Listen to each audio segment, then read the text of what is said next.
పాత నిబంధన పాట భాగ్యము యెషయా 55వ అధ్యాయము 1 నుంచి 13. యెషయా 55వ అధ్యాయము 1 నుంచి 13 ఇలాగ రాయబడింది. దప్పిగొన్న వారులారా నీళ్ళు ఎదురు రండి, రుకాలు లేని వారులారా మీరు వచ్చి కొని భోజనము చేయండి. రండి, రుకాలు లేకపోయినా ఏమీ నీయకయు ద్రాక్షారసము పాలను కొనండి. ఆహారం కానిదాని కొరకు మీరు ఎలా రుకాలించెదరు? సంతృష్టి కలుగజేసిన దాని కొరకు మీ కష్టార్జితమును ఎందుకు వ్యయపరచెదరు? నా మాట జాగ్రత్తగా ఆలోచించి మంచి పదార్థమును భుజించుడి. మీ ప్రాణము సారమైన దాని సుఖింపనీయుడి. చెవి ఎత్తి నా ఎత్తుకు రండి, మీరు వినిన ఎడల మీరు బ్రతుకుదురు. నేను మీతో నిత్య నిబంధన చేసేదను.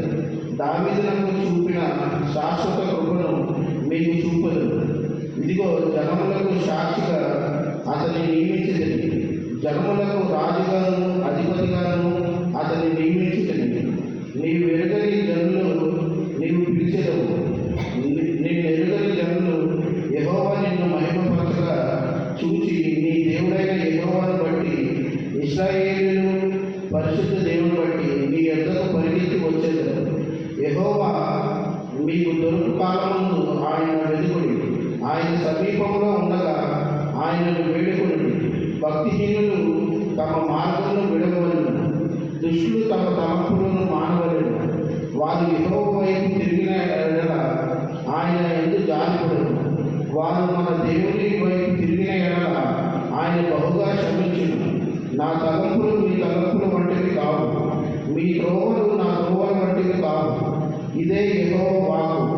ఆకాశములు భూమికి పైన ఎంత ఎత్తుగా ఉన్నదో మీ మార్గముల కంటే నా మార్గములు, మీ తలంపుల కంటే నా తలంపులు అంత ఎత్తుగా ఉన్నవి. వర్షమును హిమమును ఆకాశము నుండి వచ్చి అక్కడికి ఏలాగో మరలగా భూమిని తడిపి విత్తువారికి విత్తనమును భుజించువారికి ఆహారమును కలుగజేయటకై అది చిగిర్చి వర్ధిల్లినట్లు చేయును. అలాగే నా నోటి నుండి వచనమును ఉండును. నిష్మలంగా నా ఎదురు మరలక అది నాకు అనుకూలమైనదని నెరవేర్చును. నేను పంపిన కార్యమును సఫలము చేయును. మీరు సంతోషంగా బయలువెళ్ళెదరు. సమాధానం పొంది తోడుకుని పోబడదు. మీ ఎదుట పర్వతములను మెట్టలను సంగీత నాదము చేయును. పొలములలో చెట్లన్నీ చప్పట్లు కొట్టను. ముండ్ల చెట్లకు బదులుగా దేవదారు వృక్షములు మొలుచును. దొరదగొండ చెట్లు బదులుగా గంజి వృక్షములు ఎదుగును.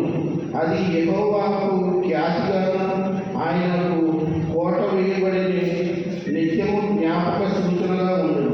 దేవుని వాక్యం దీవించుగాక.